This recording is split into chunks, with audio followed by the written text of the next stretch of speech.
So apparently, the entire internet is lit up about the new Venom movie. Its trailers have surpassed the views of all the previous Spider-Man movie trailers on YouTube. People have been posting screenshots everywhere and saying that this is the Marvel movie they've been waiting for. Folks across the web are raving that the character of Venom has finally been done justice. And the only thing I can think to say is, why?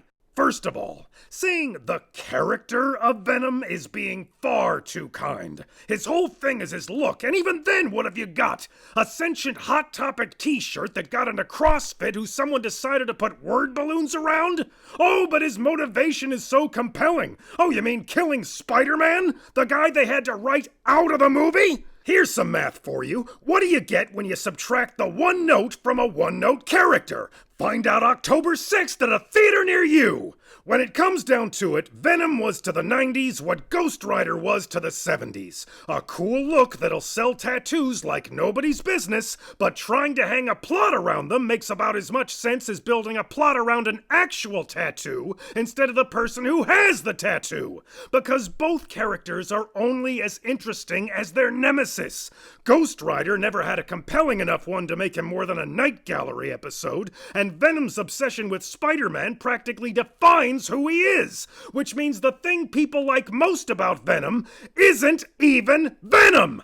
Look, I like A1 steak sauce as much as the next guy, but I'm not gonna spin it off into its own meal without the steak and then try to justify it as some kind of steak-adjacent condiment cinematic universe.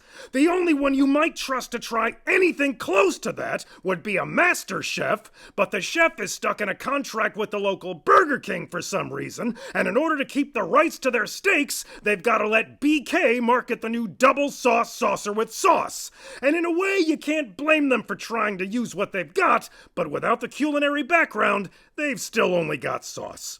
All of this to say, if Sony absolutely has to make a movie about a Spider-Man villain that employs an Oscar nominee who's getting a second turn at playing a supervillain, you could tick off all those boxes much more efficiently with one word. I mean, he's right there, people! Come on! He was just robbed of an Oscar by a mound of latex wearing a Gary Oldman, and now he's been forced to go slumming in the freaking Aquaman movie? Come on, Sony! Do the right thing and put the man where he belongs! Kicking off a shared Sinister Six universe in the central role of a genius billionaire playboy philanthropist! That's the way I'd do it, that's the way Marvel did it, and it's worked out pretty well so far. You sure know how to hold a grudge, don't you? Dave Bautista's got nothing on you. Well, you've convinced me. Venom's not the guy I need. You are. Damn straight! Now let's go set the timeline right again. Yeah, let's go set the Wait a minute!